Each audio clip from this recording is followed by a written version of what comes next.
일본에선 공포영화의 한 획을 그은 시리즈물이 2개 있습니다. 많이 들어보셨을 링과 주온인데요. 오늘은 이 두 편의 여자 귀신인 링의 사다코와 주온의 가야코에 대해 알아보겠습니다. 차마 무서운 영화는 못 보겠고 이 두 명의 여인들의 영화와 사연에 호기심이 많았던 분들을 위해 되도록이면 무섭지 않게 자제해서 만들었으니 편하게 보셨으면 합니다. 우선 먼저 사다코란 여인에 앞서 링이라는 작품에 대해 설명을 드려야겠네요. 링은 일본에서 선풍적인 인기를 끈 베스트셀러이자 영화 시리즈물입니다. 1991년 공포소설 링 바이러스부터 시작하여 6편이 있으며 이 소설을 토대로 제작한 영화가 무려 9편이나 된다고 하네요. 우리나라에서도 1999년 링으로 리메이크된 바 있고요. 헐리우드에서도 17년이 지난 현재까지 링은 리메이크한 아시아 공포영화 중 가장 흥행한 브랜드로 남았습니다. 그리하여 미치광이 살인마, 괴물 등이 주류였던 서양 공포영화계에 긴 머리의 아시아계 귀신이 인기를 끄는 계기가 됩니다. 사다코의 외형적 특징은 우리나라의 처녀귀신처럼 좀 친근한 면이 있습니다.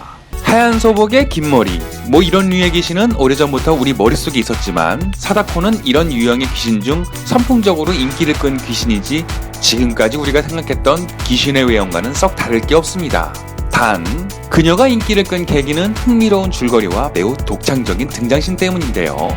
이 사다코의 등장이 링이라는 영화의 클라이막스 부분입니다. 저주의 비디오를 보면 일주일 후에 죽는다는 내용입니다. 그 비디오의 정체에 대해 한참 궁금해해가지고 긴장감을 쌓아두었던 관객들이 이러한 사다코의 공포스러운 등장과 함께 비디오 영상의 비밀이 풀리며 경악을 금치 못했던 것인데요. 역시나 등장도 끔찍하고 소름 끼치게 연출되었습니다. 비디오를 틀면 우선 먼저 우물이 하나가 나옵니다. 이 우물은 사다코가 억울하게 죽은 장소를 뜻하죠. 사다코가 슬금슬금 올라오며 끝내는 TV를 뚫고 나오게 된다는 설정입니다. 지금까지의 귀신들이 정적이었던 이미지를 탈피, TV에서 기어 나오는 등으로 매우 활동적으로 나와 더욱 무서워진 영상이 탄생했죠. 그리고 이 저주의 비디오는 현실 세계와 사다코를 이어주는 매개체 역할을 합니다. 이렇게 저주의 비디오를 보면 죽는 것은 디지털이나 아날로그 기술로 찍은 것이 아닌 염력으로 만들어졌기 때문입니다. 그 연유는 이렇습니다. 어머니에게 초능력을 이어받은 사다코. 어머니는 한창 그녀의 능력으로 유명세를 타지만 거짓이라고 사회에서 매도되어 그만 스스로 목숨을 끊고 말죠. 사다코의 아버지마저 병원에 입원하며 불어한 성장기를 맞게 되지요. 어른이 된 사다코는 성폭행을 당한 후 우물에 버려져 슬픈 죽음을 당하게 됩니다.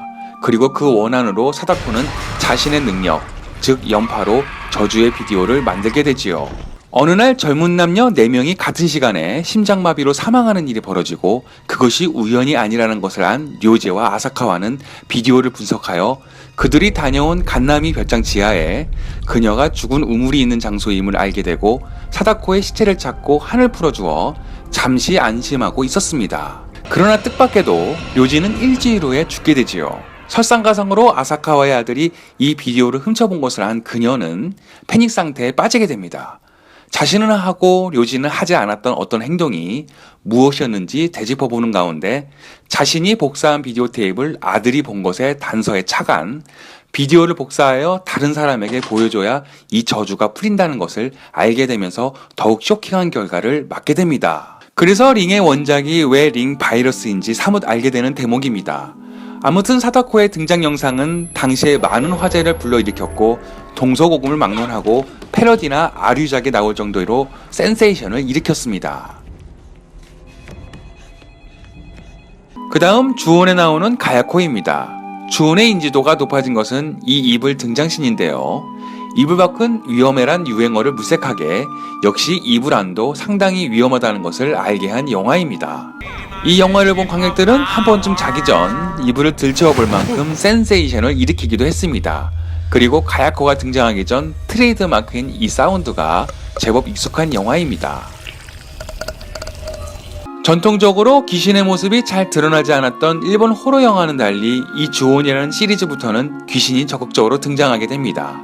주온의 첫 시작은 1999년 출시된 매니아용 비디오판 1편과 2편인데요. 우리나라에서는 주온의 극장판으로 더 알려진 공포물입니다. 토시오가 주시하고 있는 극장판 포스터는 압도적으로 무서웠고 그만큼 이 영화에 대한 관심을 높이는데 일조했습니다. 포스터 같은 경우도 일본판보다 노골적으로 한국판 포스터가 더 무섭게 나왔는데요.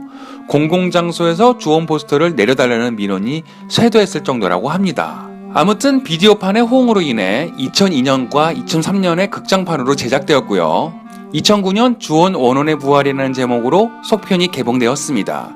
최근에는 2014년 주원 끝의 시작이 개봉, 2015년에는 주온 더 파이널이 개봉될 정도로 링 못지않은 인기 있는 공포물입니다. 우선 가야코의 무서움은 집에 한번 발을 들어놓으면 그 저주를 피할 수 없다는 건데요. 집을 벗어나도 소용없어 심장마비나 여러 형태로 죽게 됩니다. 그녀의 무기는 머리카락인데요. 상대방을 목 졸라 죽이거나 찔러 죽이기도 합니다. 항상 가야코가 나오기 전 토시오가 먼저 나타나서 죽음이 다가오고 있음을 알려주는 복선 역할을 하는데요. 토시오는 사람을 죽이지 않고 가야코가 나타나 주로 죽이게 됩니다. 가야코는 부유한 집에 자랐지만 항상 외톨이였고 그녀의 유일한 친구는 검은 고양이 쿠로입니다. 줄곧 왕따와 외톨이로 힘든 성장기를 보낸 그녀는 대학 시절에 코바야시라는 남자를 짝사랑하게 됐고 스크랩북에 그를 기록합니다. 그러던 중 그가 여자친구가 생기고 슬픔에 잠기지만 금방 단념하게 되죠. 그리고 타케오라는 남자를 만나 토시오라는 아들을 낳고 살던 중 토시오가 초등학생이 될 무렵 그의 담임 선생으로 코바야시가 오게 된 것을 알고 집에 깊게 숨겨두었던 대학 시절 스크랩북을 꺼내보며 잠시 추억에 잠깁니다. 그러나 그 스크랩북이 남편 타케오에게 발견, 아들 토시오가 코바야시에서 나온 아들이라고 집착하게 되고 결국 화를 참지 못하고 그만 가야코를 죽이고 말죠. 그리고 그 원한이 남아 그녀의 집에 머물게 됩니다. 사다코의 특징은 각기춤을 연상시키는 몸동작이 있고 가야코는 사람을 죽이기 전 째려보는 모습이 인상적으로 나옵니다. 두 여인 모두 억울한 죽음을 맞이하여 불특정 다수에게 원한을 푸는 식으로 나오는데요. 이 유명한 두 공포물의 마스코트는 너무나도 닮은 구석이 많아 라이벌 관계로 정철되기도 하여 만우절날 사다코 대 카야코라는 영화가 나온다는 말이 떠돌았고 급기야 2016년 사다코 대 카야코라는 영화가 탄생하며 이 두 공포물의 라이벌은 시원스럽게 한판 승부를 벌입니다.